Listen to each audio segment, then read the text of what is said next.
বন্ধুরা নমস্কার। বিষয় কাজে প্রবৃত্তি ও সিদ্ধি লাভ। বন্ধুরা, আমাদের একটা মস্ত বড় সমস্যা হলো যে আমাদের মনে ইচ্ছে জাগে না। কোনো একটা কাজ করব, হয়তো যেহেতু সেটি আমার অনুকূলে নয় বা করতে গেলে কষ্ট করতে হবে, প্রবৃত্তি জাগে না, ইচ্ছে জাগে না। আর ইচ্ছে না জাগলে সে কাজে কখনো সিদ্ধি আশাই করা যায় না। এখন আজকের এই বিষয়ের উদ্দেশ্য হলো কি করে কর্মে প্রবৃত্তি আনা যায়, বা কর্মে কেন আমাদের প্রবৃত্তি আসে না, ভালো কাজেও প্রবৃত্তি আসে না, ইচ্ছে করে না, কেন এটি হয়, এবং এটি থেকে বেরিয়ে এসে যেটা প্রথম করতে চাইছিলাম না তাতে সিদ্ধি লাভ করে কি করে নিজেকে প্রতিষ্ঠা করলাম। বন্ধুরা, এই গুহ্য রহস্যটি শ্রীমদ্ ভগবদ গীতায় শ্রীকৃষ্ণ অর্জুনের মারফত আমাদের শুনিয়েছেন। এই গুহ্য রহস্যটি বিশেষ করে ছাত্রছাত্রীদের জন্য এইটি, যে কি করে তুমি তোমার কাজে প্রবৃত্তি আসবে, অর্থাৎ পড়াশোনায় তোমার ইচ্ছে জাগবে, প্রবল ইচ্ছে জাগবে, এবং কি করে তুমি লক্ষ্যে পৌঁছাবে, কি করে তুমি সিদ্ধি লাভ করবে, সফল হবে কি করে। জ্ঞানম জ্ঞেয়ম পরিজ্ঞাতা ত্রিবিধা কর্ম চোদনা কারণম কর্মকর্তা ইতি ত্রিবিধ কর্ম সংগ্রহ। এইটি হলো আসল মন্ত্র। কোনো তাবিজ কবজ হিসাবে কিচ্ছু হয় না। এই হলো গুহ্য রহস্য বলে দেওয়া হয়েছে। কি বলছে? প্রথমে তিনটি জিনিস দরকার। কর্ম প্রবৃত্তির জন্য তিনটি জিনিস দরকার। এই তিনটি জিনিসের সংযোগেই কর্ম প্রবৃত্তি জাগে। কি? পরিজ্ঞাতা মানে জ্ঞাতা।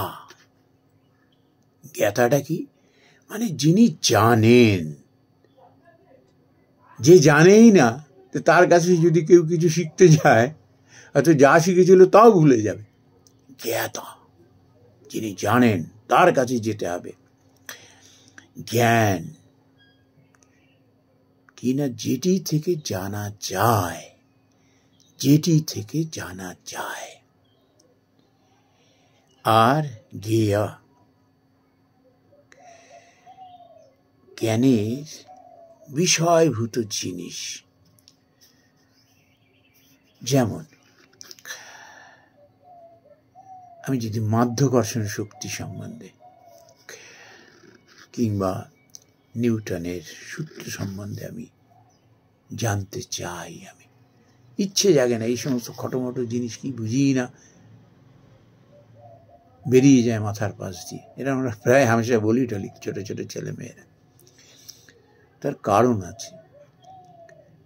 তুমি এমন মানুষের কাছে যাও যে বিষয়টা তার কাছে একেবারে তরল বৎ সহজ, আর তোমাকেও সেরকম বুঝিয়ে দিতে পারবেন, তোমার মধ্যে একটা ইচ্ছা জাগাতে পারবেন, সেই ক্যাপাসিটি তার মধ্যে আছে।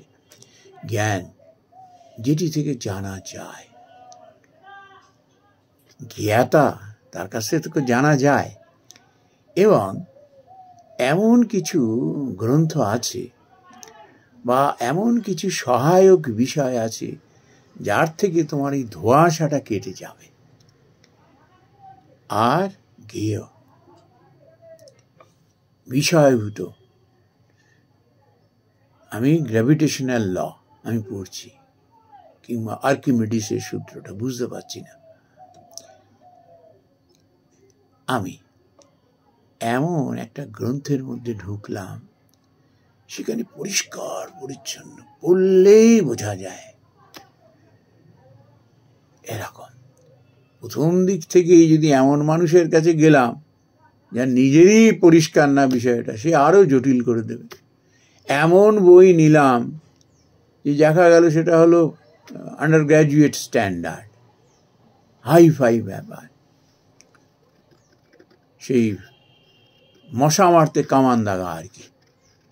আবার জ্ঞানীর বিষয়ভূত অংশ, অর্থাৎ আমি যে বিষয়টা সম্বন্ধে জানতে চাইছি তার ধারে কাছ দিয়ে না গিয়ে ওইটাকে নানা রকম জিনিস দিয়ে এমনভাবে তাকে দুরূহ করা হয়েছে, মনটাই তখন মনের ইচ্ছাটা নষ্ট, কি যে বলছে বোঝাই যাচ্ছে না। এরম যদি পরিস্থিতি হয় না, কিছুতেই আর কাজ করবার মানে পড়ার আর ইচ্ছে জাগে না। ওই জন্য এই তিনটে জিনিস তুমি এমন যার কাছে যাবে তার কাছে তরল বধ সহজ, তার কাছে জিনিসটা তোমায় বুঝিয়েও দিতে পারবেন।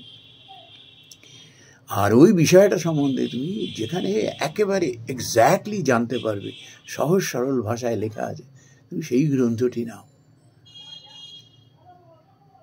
আর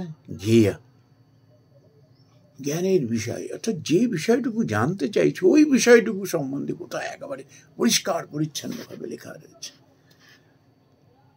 মানুষ যখন জানতে পারবে না, ছাত্রছাত্রীরা, না এই বিষয়টা আমি তো একদম পরিষ্কার ছিল না, বাহ এ তো একটা মানে আমাদের দৈনন্দিন জীবনের তো কত প্রয়োগ আছে, কত প্রয়োগ, ইলেকট্রিসিটি, তখন এত সে ইন্টারেস্ট এসে গেল তার মধ্যে যে ঘরের ফিউজ চেঞ্জ থেকে শুরু করে টুকটাক মেরামতি সে করতে শুরু করে দিল, এত আগ্রহ তার মধ্যে জন্মে গেল। ঠিক এরকম যখন বিষয় যখন তার কাছে আগ্রহ নিয়ে আসে, আগ্রহ কখন নিয়ে আসবে? ওই যে তিনটে জিনিস, জ্ঞাতা জ্ঞান জ্ঞেয়, ব্যাস একবার বিষয়টাকে ভালোবেসে ফেলতে পারলে নম্বর তার পেছন পেছন দৌড়াবে, নম্বরের জন্য তার দৌড়াতে হবে না। এইবারে প্রশ্ন হলো তুমি পড়াশোনা তো করবে, বিষয়টা তো বুঝলে, এবারে সিদ্ধি কি করে আসবে, সাকসেস কিভাবে আসবে, সেখানেও তিনটি জিনিসের দরকার। কি না, কর্তা, যে করছে কাজটা, ছাত্র ছাত্রী যে পড়ছে, করণাম, ক্রিয়া করবার কাজ করবার একটা সাধন আছে। ওই হট্টগোলের মধ্যে বই নিয়ে বসে পড়লে পড়া হবে? কখনো হবে না। পেটে খাওয়া নেই, দাওয়া নেই, পড়া হবে? মাথার মধ্যে অন্য চিন্তা ঢুকছে, কতক্ষণে দৌড়ে যাব, আড্ডা মারবো, হবে না।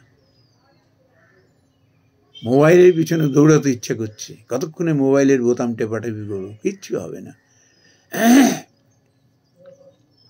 সাধন দরকার, এমন একটা পরিবেশ দরকার যে মনটা আপনা থেকে তৈরি হয়ে যাবে কর্তার। এই সাধনটা ভীষণ দরকার। যেমন এই করণ থেকে না এই করণিক কথাটা এসছে, ক্লার্ক আমরা ইংরেজিতে বলি, মহাকরণ, মহাকরণ, রাইটার্স বিল্ডিংকে বলি না, রাইটার্স বিল্ডিং, একটা জায়গা দরকার, কত ডিসিশন সেখানে নেওয়া হচ্ছে, কত গোপনীয়তা সেখানে রক্ষা করা হচ্ছে। তো যেখানে সেখানে হাট বসালে হবে? জায়গাটা দরকার। করণিক, যার সহায় হচ্ছে, তাকে যদি বেতন না দেওয়া হয়, সংসারে হাজারো চিন্তা নিয়ে সে অফিসে আসে, তার যদি ঘুষ খাওয়ার ইচ্ছা হয়, এ কাজ করতে পারবে ভালো করে? পারবে না।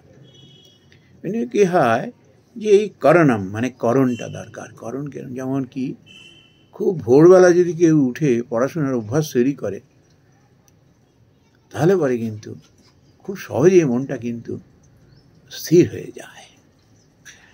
মনের মধ্যে যখন নেগেটিভ চিন্তাভাবনাগুলো আসে, সেগুলো সচেষ্ট হতে হয় যে সেই চিন্তাভাবনা থেকে গুলোকে কী করে সরিয়ে ফেলতে হয়। কিংবা পড়ার আগে একটু ভালো করে চা জল খাবার খেয়ে নিলাম, কি সকালবেলা উঠে স্নান টানগুলো সেরে নিলাম, যেখানে পড়তে বসলাম জায়গাটিকে, আশেপাশের জায়গা পরিষ্কার পরিচ্ছন্ন ভাব রইল, একটু সুগন্ধি আসছে,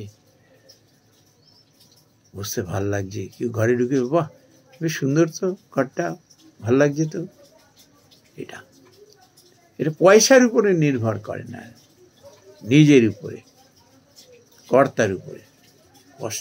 কর্তা যদি খুব নিষ্ঠাবান হয়। আর কি? কর্ম ক্রিয়া, যে কাজটি তুমি করছো সেটাকে ভালোবেসে করতে হবে। ওই তিনটে সংযোগ পেয়ে গেলে এবারে এই তিনটের সংযোগ দরকার। একটা হলো কি করে তুমি কর্মে প্রবৃত্ত হবে, কর্মের ইচ্ছা জাগবে, যেমন জেনে গেলে। এবার কি করে সেটা সাকসেস তো দরকার। ঠিক এইটি, যে করছে, যে কর্তা করছে, তার নিষ্ঠাটা ভীষণ দরকার, সেই পরিবেশটা দরকার। ওই জন্য দেখবে মিস্ত্রিরা কি করে, আগে না সমস্ত যন্ত্রপাতি সাজিয়ে নেয়। কথায় বলেন না, ঢাল নেই তরোয়াল নেই নিধিরাম সর্দার। আরে বাবা, তুমি একটা কাজ করছো, একটা বাড়ির গেট তৈরি করছো, না আছে তোমার কাছে হাতুড়ি, না আছে তোমার কাছে সেই যদি কাঁচা বেড়া দিয়ে তুমি গেট তৈরি করতে যাও বাঁশ দিয়ে, না আছে পেরেক কাটার জন্য, তার কাটার জন্য তোমার না আছে কোনো সাধন, কিংবা ওয়েল্ডিং করবে, ওয়েল্ডিং করতে গিয়ে মনে করো আরে আমার তো ইলেকট্রোড নেই, আরে আমার তো গ্যাস ফুরিয়ে গেছে।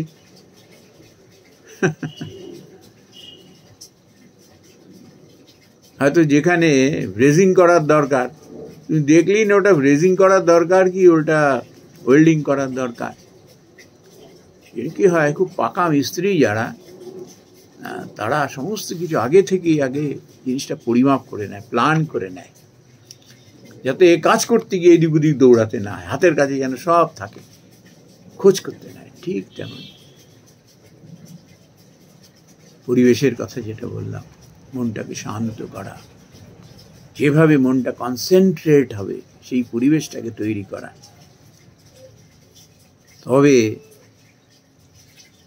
অন্য সময় 3 ঘন্টা পড়েও কিছু হয় না, দেখা গেল পরিবেশের গুণে 3 ঘন্টা কেন 3 মিনিটেই টক করে মাথার মধ্যে ঢুকে গেছে বিষয়টা। মানুষ যখন বুঝতে পারে, যখন প্রবৃত্তি এসে যায়, কর্মপ্রবৃত্তি, তখন তার কাজ করতে ইচ্ছে করে, তখন পড়তে ইচ্ছে করে। আর সাকসেসের জন্য এই 3টে জিনিসের দরকার, খুব নিষ্ঠা দরকার, পরিবেশ তৈরি করার দরকার আছে, এবং যে কাজটি করছে তার প্রতি কনসেন্ট্রেশন দরকার, তার প্রতি ভালোবাসা দরকার। এটি হলে পরে ট্যালেন্ট, ওটা মানুষ কাজ করতে করতে লাভ করে পরিবেশের গুণে। জন্মের থেকে অনেকে প্রতিভা নিয়ে আসে, তার সংখ্যা কটা, এটা এক্সেপশনাল। প্রতিভা নির্ভর করে এই 3টে জিনিসের উপরে। এই 3টে জিনিস, যে নিজের মধ্যে কর্মপ্রবৃত্তি জাগিয়ে তুলতে পারে, আর 2 নম্বর হলো যে এইভাবে কাজ করতে পারে, তার সংসিদ্ধি হবেই হবে, সাকসেস হবেই হবে, সে মেরিটোরিয়াস হবেই হবে, তার মধ্যে ট্যালেন্ট আসবেই আসবে। এটি হলো সূত্র। জ্ঞানম জ্ঞেয়ম পরিজ্ঞাতা ত্রিবিধা কর্মচোদনা করণং কর্ম কর্তেতি ত্রিবিধ কর্ম সংগ্রহ। নমস্কার বন্ধুরা।